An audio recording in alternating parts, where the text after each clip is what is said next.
오후 찬양 예배에 함께 하시는 여러분을 환영하고 축복합니다.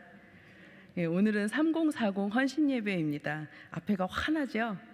네, 교회 지체들 중에서 귀하지 않은 지체가 어디 있겠습니까마는 직장에 자리를 잡는 기간이고 또 어린 자녀들을 보살피는 기간에 이 눈꽃을 새 없이 바쁜 3040들이 하나님 앞에 서 있다는 것, 그리고 교회의 뜰을 밟고 산다는 것 자체가 아름답고 귀한 존재들임을 깨닫게 됩니다. 사실 저는 고백을 하면 3040 세대를 짝사랑합니다.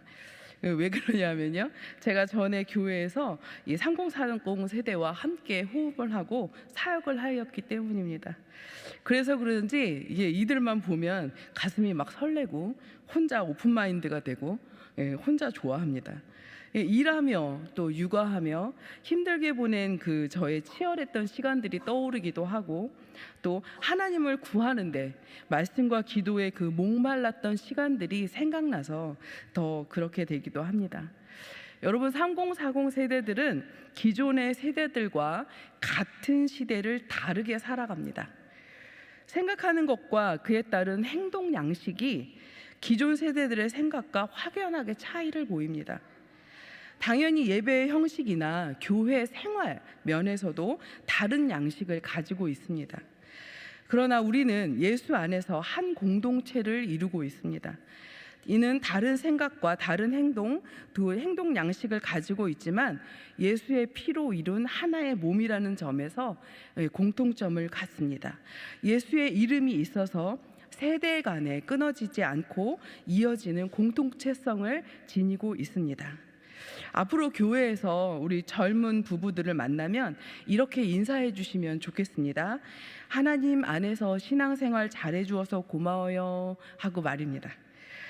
요즘 세대들이 자신의 신앙을 지키고 하나님이 주인 되신 가정을 꾸리고 살아가는 게 얼마나 힘든 일인지를 우리는 살아봐서 알기 때문입니다.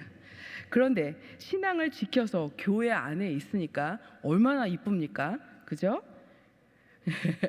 네, 우리도 서로 마주보며 인사 나누겠습니다. 전 임자가 있는 몸입니다. 큰 소리로. 임자가 없는 분들은 전 임자가 있을 몸입니다. 네, 하고 인사 나누겠습니다. 시작.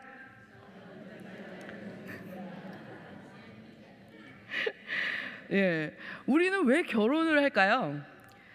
왜 결혼을 해서 지지고 볶고 싸우고 화해하고 부부라는 이름으로 묶여서 살아갈까요? 사회적으로 결혼을 하는 이유를 4가지로 이렇게 설명을 하고 있습니다. 첫 번째는 사랑과 안정감을 위해서 결혼을 합니다. 결혼은 서로를 사랑하고 지지하는 관계가 형성이 되고 안정감을 제공해 줍니다. 그리고 서로 이해하고 서로 돌봄으로써 강력한 결속력을 가지게 되죠. 두 번째로는 경제적인 안정을 위해서 결혼을 택합니다. 결혼은 경제적인 혜택을 제공해 줄 수 있습니다. 그런데요, 요즘은 부부가 한 통장을 쓰지 않는다고 합니다. 각자의 통장으로 급여를 받고 생활비 통장을 만들어서 월급에 서로의 몇 %씩 떼어내서 거기에다 놓고 공동 자금으로 사용을 하고 나머지는 자신의 통장에 각자 넣고 각자 생활을 한다고 합니다. 물론 그렇지 않는 집들도 있을 거고요. 집을 사도 한 채를 사도 무조건 공동명의가 되죠. 그리고 명절에는 더 재미있습니다. 명절에는 각각 집으로 따로 갑니다. 그리고 그렇지 않은 집들은 추석에는 처가를 가고 설에는 본가에 갑니다. 참 많이 달라졌어요. 그죠? 그리고 세 번째 결혼의 필요성은 가족 형성을 합니다. 결혼은 가족을 형성하는 기회를 제공하죠. 자녀를 낳게 되고 이 자녀가 연결고리가 되어서 가족을 형성하는 일을 합니다. 그리고 네 번째는 법적으로 보호를 받게 됩니다. 결혼은 법적인 보호를 제공하는데요, 상속과 재산 분할 그리고 의료 결정 등을 같이 서로 보호하며 이야기해 줄 수 있습니다. 사회는 암묵적으로 결혼에 대한 이로운 점들을 더 많이 암시하고 있습니다. 심리적으로 결혼은 인간은 결핍하는 존재이기에 결핍을 채우기 위해서 결혼을 한다라고 이야기를 합니다. 자, 그러면 우리 예수 믿는 사람들이 결혼하는 이유는 뭘까요? 위에 말씀드린 사랑과 안정감, 경제적 안정, 이런 것들을 위해서 결혼을 하나요? 예, 아닙니다. 결혼을 하는 가장 기본적인 이유는 영과 육의 연합에서 오는 일치감과 공감 때문에 결혼을 선택합니다. 이제 오늘 본문을 통해서 부부의 연합과 일치, 공감이 어떻게 생겨나는지 성경적인 부부의 원리를 함께 찾아보겠습니다. 아담이 어떻게 생겨났는지 우리는 다 알고 있죠. 창세기 2장 7절의 말씀, 하나님께서 흙으로 빚으시고 하나님의 영, 하나님의 호흡, 르아의 영을 불어넣어 주십니다. 이 호흡은요, 한번 후 하고 넣어주시는 호흡이 아닙니다. 히브리어의 르아의 호흡은 생명이라는 뜻도 들어있고 폐 가득히 불어넣어주는 인공호흡과 같은 뜻도 들어있습니다. 코를 간질간질거리고 얼굴을 간질간질거리는 그런 호흡이 아니라 인공호흡을 하듯이 힘차게 후, 후, 후 하면서 하나님께서 아담에게 영을 불어넣어 주신 것입니다. 이 호흡으로 아담은 첫 사람이 되고 영이 되어 살아납니다. 자, 그러면 여자는 어떻게 생겨나죠? 창세기 2장 21절에서 22절의 말씀을 함께 읽겠습니다. 네, 시작. 여호와 하나님이 아담을 깊이 잠들게 하시니 잠들매 그가 갈빗대 하나를 취하고 살로 대신 채우고 여호와 하나님이 아담에게 취하신 그 갈빗대로 여자를 만드시고 그들 아람에게로 이끌어 오시니. 하나님께서 아담을 깊은 잠에 빠지게 하십니다. 강권적인 이 잠은 정신을 잃다라는 뜻이 포함되어 있습니다. 아담은 많이 아시다시피 인류 최초의 외과 수술을 받았습니다. 갈비뼈 하나를 드러내는 아주 대수술을 받았죠. 하나님께서 취하신 갈비뼈는 여자의 기본 재질이 됩니다. 하나님께서 땅의 짐승과 하늘의 새를 만드실 때는 암수를 함께 만드셨는데 사람은 남자와 여자를 따로 만드십니다. 여기서 중요한 점은 남자와 여자가 원래 한 몸이었다는 것과 또 둘의 만든 재질이 달라졌다는 것입니다. 원래 하나였던 남자와 여자는 서로를 찾습니다. 남자는 자신의 잃어버린 일부를 찾고 여자는 원래 있던 자리에 자신의 자리를 찾습니다. 부부는 이런 것입니다.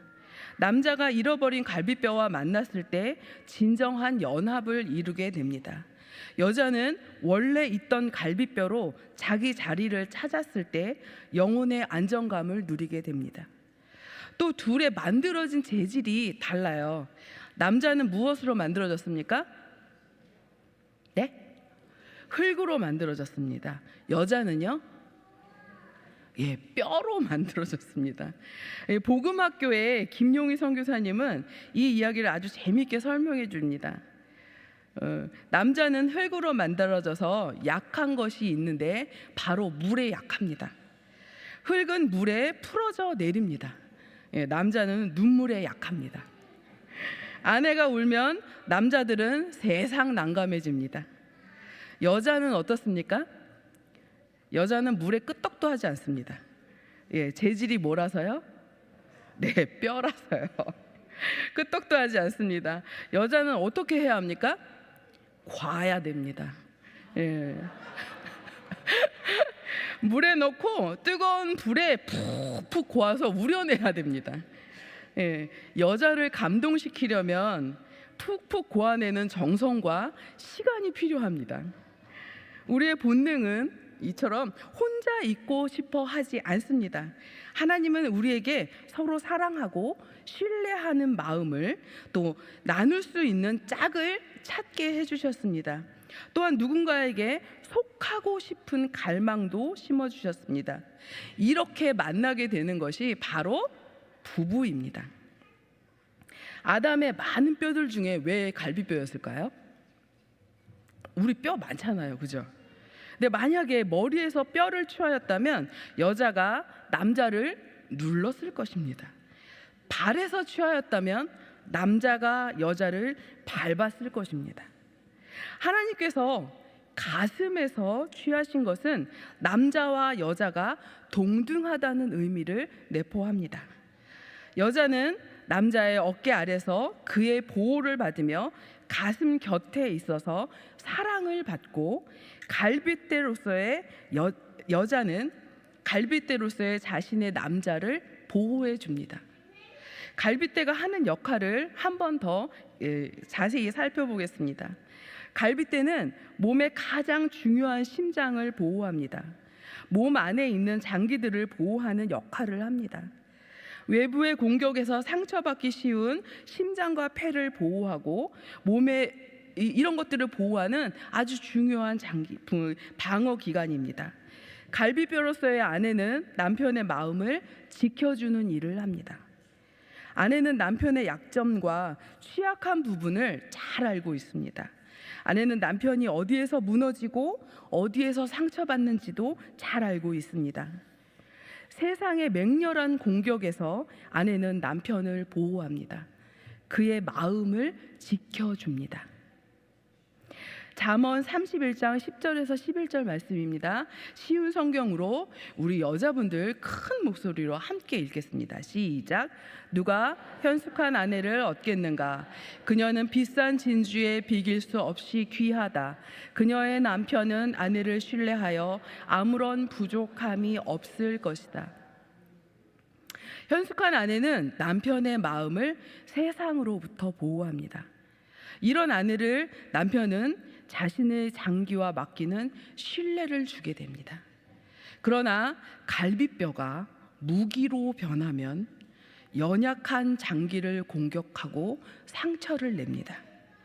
알고 있는 남편의 취약한 부분과 약점은 공격의 포인트가 됩니다.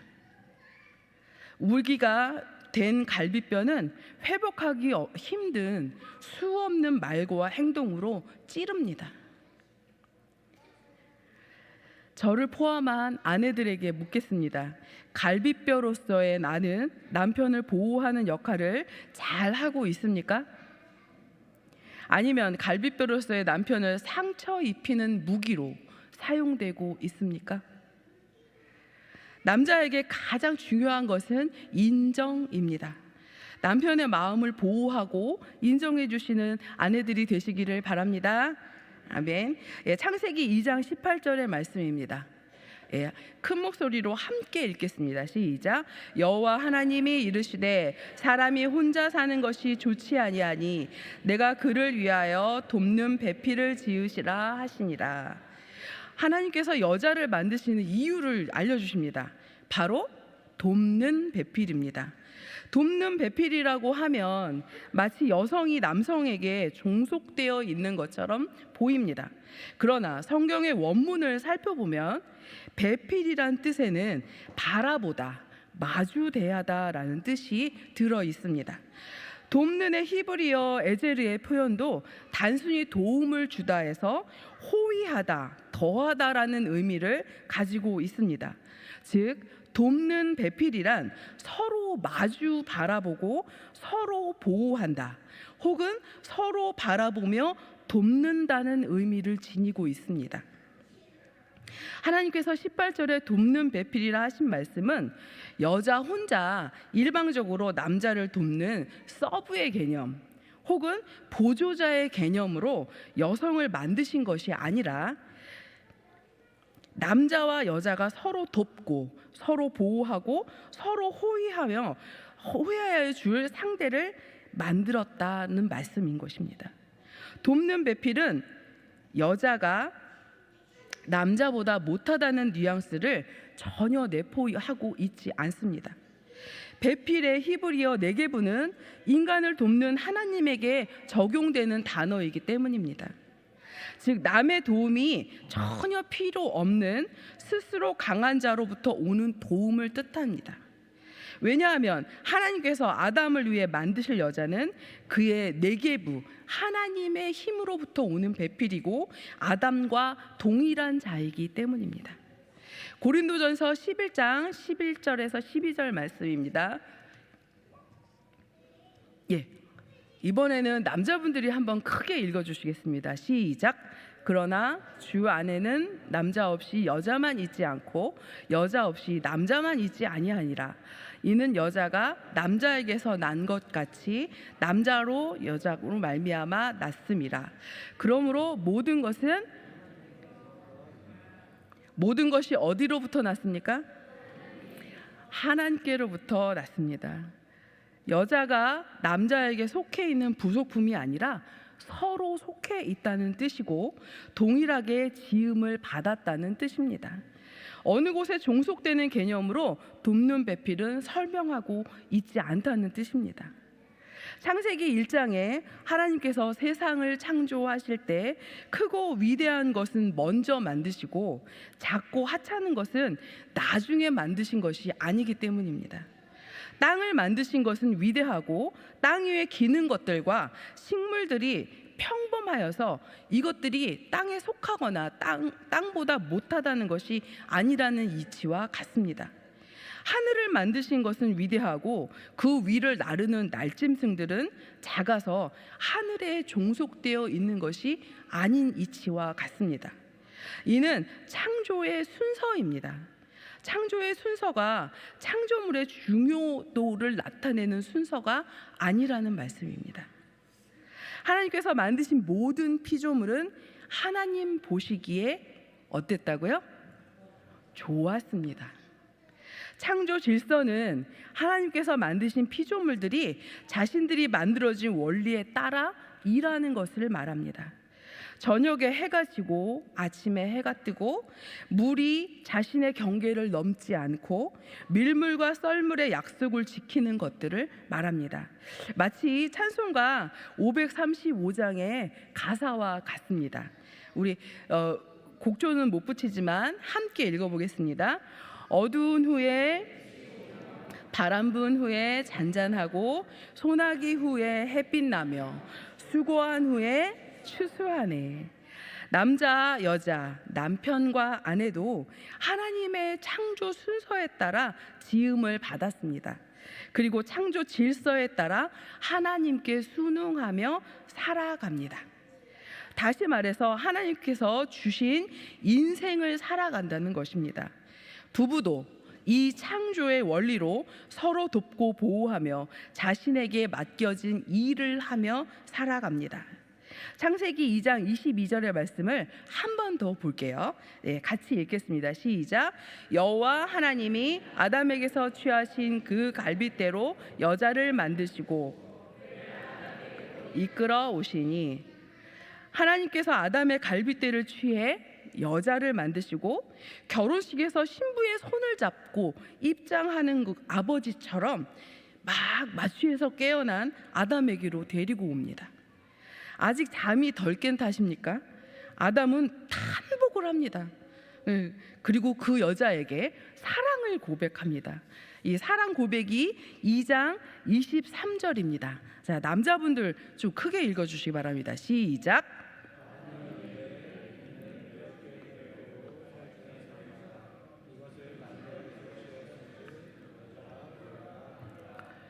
뼈 중에 뼈요 살 중에 살이라 함은, 살은 당신은 나의 연약함이요 또 뼈는 당신은 나의 강인함이란 뜻입니다. 마치 결혼 서약 같습니다. 여러분 결혼 서약 기억하고 계십니까? 하도 오래돼서 그죠? 제가 읽어드리겠습니다. 나는 당신을 아내로 남편으로 맞아 기쁠 때나 슬플 때나 건강할 때나 병들 때나 부유할 때나 가난할 때나 항상 그대를 사랑하고 성실한 남편, 아내가 될 것을 서약합니다. 예. 남자에게서 취하였은즉 여자라 칭하리라는 말씀은 위에 18절에서 20절까지 나타나는 그 아담이 짐승들의 이름을 지어주는 것과 같지 않습니다. 아담이 하나님께서 데려온 자기 자신과 같은 사람에게 여자라 칭하는 것은 짐승들에게 자신의 주권을 확인하면서 이름을 지어준 것과는 전혀 다른 이야기입니다. 아담이란 단어로 사람이라는 전체가 표현이 되다가 23절에서 이씨 남성과 동일한 단어인 같은 여자 이샤로 표현되고 있기 때문입니다. 남자와 여자로 구분이 되어지는 대목입니다. 여자가 남자인 자신과 같이 동등한 존재임을 아담이 고백하고 있는 것입니다. 한 남자가 한 여자를 만나 하나의 가정이 이루어지는 장면입니다. 자, 여기에 뭐가 빠졌어요? 자녀에 대한 언급이 없습니다. 아니, 뭐 이제 만났는데 김칫국 마시겠냐 하시겠지만, 남자와 여자가 만나는 목적이 자녀가 아니라는 말씀을 드리고자 하기 위함입니다. 여자의 해산의 고통과 남자의 일을 하여 먹을 수 있는 것은 타락 이후의 말씀입니다. 이것을 가정의 원리로 적용을 해보면 가정의 가장 중요한 것은 부부라는 뜻입니다. 부모와 자녀가 가정의 기초가 아니라 부부가 가정의 기초입니다. 자녀의 반찬은 유기농으로 해주면서 남편은 뭘 먹는지 관심이 없다면 이 가정은 가장 기본적인 것이 되어 있지 않다는 말입니다. 자녀의 선물은 잘 챙기면서 아내의 기분에는 관심이 없다면 가정의 중심이 자녀에게 있다는 말입니다. 이런 가정을 가족치료에서는 역기능 가정이라고 말합니다. 우리의 가정을 한번 점검해 보시기 바랍니다. 누가 가정의 중심에 있습니까?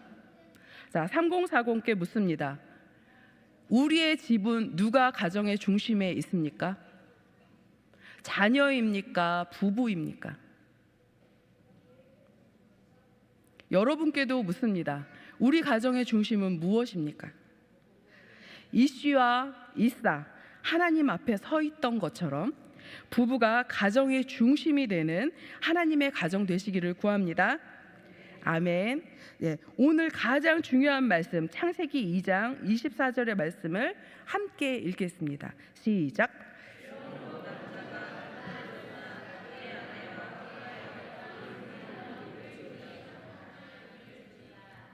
전통적으로 우리나라에도 그렇고 이스라엘도 그렇고 남자와 여자가 결혼을 하면 남자 집에 여자가 들어가서 살았습니다. 그런데 말씀에는 둘이 하나가 되기 전에 남자가 부모를 떠나라는 전제를 주십니다. 심리 발달 과정에서 보면 남자는 심리적인 독립 시기가 분명하고 확실하게 나타납니다. 이 독립 시기에는 개인마다 다 다르지만 보통 중2, 중3에서 대학생까지 이 시기에 독립이 되어집니다. 근데 이 시기에 독립이 되어지지 않으면 세상 사람들이 얘기하는 마마보이, 엄마의 아들이 되어집니다. 아들을 두신 부모님들은 또 딸 두신 부모님들도 마찬가지겠지만 아들이 또 자녀가 자신에게서 떠나려 할 때 붙잡지 마십시오. 그리고 스스로 마음을 세울 수 있도록 도와주시기 바랍니다. 이렇게 독립된 남자가 자신의 반쪽을 찾아 여자와 연합하여 한 몸을 이루게 되기 때문입니다. 이것을 심리적인 독립에 잘된 예이고요.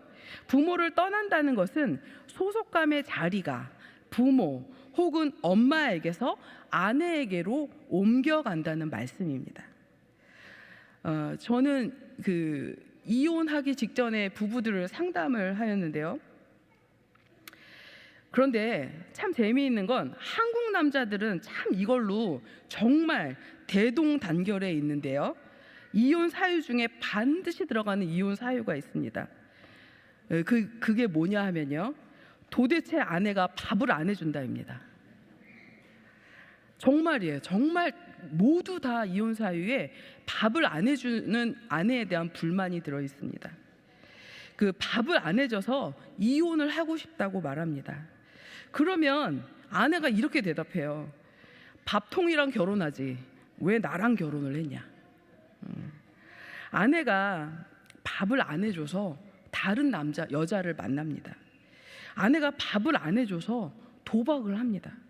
아내가 밥을 안 해줘서 친구들을 만나고 집에 안 들어옵니다. 도대체 한국 남자에게 밥은 뭡니까? 한국 남자에게 밥은 두 가지의 의미가 들어 있습니다. 첫째는 남편이 아내에게서 엄마의 역할을 원하고 있는 것입니다. 아내는 아내로서의 역할을 하고자 하는데 남편은 엄마의 역할까지 해서 다 받아주고 다 용서해주고 새벽 2시에 들어와도 잔소리 하나도 안 하고 그 시간에 밥도 챙겨주기를 원하고 있는 것입니다. 자, 두 번째는요, 아내가 갈비뼈로서 남편의 마음을 만져주고 보호하지 않았음을 알 수 있습니다. 밥은 엄마를 상징하기도 하지만 마음의 채움을 말하기도 합니다. 자, 이제 남자분들은 밥에서 좀 해방되셔서 아내를 아내로 보아주시기를 구합니다. 그리고 아내들은 남편을 보호하는 갈빗대로서 남편의 마음을 만져주시기를 구합니다. 부모를 떠나 아내와 합하여 하나가 되는 원리는 남편의 본가에서 독립해서 아내와 하나가 되는 데서 시작이 합니다. 또한 마음을 채워주고 갈비뼈가 장기를 보호하듯이 아내가 남편의 마음을 지켜주고 보호해야 함도 기억해 주시기 바랍니다. 내 뼈 중에 뼈요 살 중에 살인 아내와 잘 사는 방법은 뭘까요? 또 갈비뼈로서 내장을 보호하듯 남편을 보호하고 잘 지켜주는 방법은 없을까요? 그림 하나를 같이 보시겠습니다. 어떤 것처럼 보이세요? 사람과 사람이 서로 기대고 있습니다. 사람과 사람이 만나서 한자 사람인을 만듭니다. 부부는 이 사람인과 같습니다. 한 사람이 무너지면 둘 다 무너집니다. 그러나 둘이 기대고 있을 때 여기 그림에 써 있는 것처럼 힘들지? 괜찮아 하고 서로 말해줄 수 있으면 꽤 잘 사는 부부가 될 것입니다. 사람인에 서로 기대는 이 안에는 부부간의 배려와 서로를 읽어주는 공감, 서로에게 속해 있다는 일치감이 함께 녹아져 있습니다. 나의 권리를 주장할 때는 이를 이룰 수 없는 사람인입니다. 그리고 가장 중요한 것은 예수님의 사랑으로 부부가 서로 위로하고 하나 되는 일입니다. 서로 복종하고 서로 섬겨 나갈 때 가정마다 하나님의 나라가 임하시고 주의 가정으로 튼튼하게 서갈 줄 믿습니다. 3040 여러분, 부부가 연합하여 주의 가정을 일구어 나가시기를 구합니다. 양가 부모님으로부터 떠나서 온전한 두 분의 가정을 이루시고 자녀를 부부 위에 두지 마십시오. 서로가 서로를 지켜주시고 보호해 주시기를 구합니다. 기도하겠습니다. 하나님, 주의 가정들이 하나님 앞에 머리를 숙였습니다. 각 가정을 축복하며 하나님께서 주신 가정의 주인 되심을 인정합니다. 부부가 서로 사랑하고 서로 위로하고 서로 보호하고 서로 평안을 주는 가정이 되게 하여 주옵소서. 하나님의 함께 하시는 주의 가정으로 세워 주시옵소서. 말씀으로 각 가정을 채워주셔서 풍성한 삶의 열매들이 그 안에 맺어지게 하여 주옵소서. 예수님의 이름으로 기도합니다. 아멘.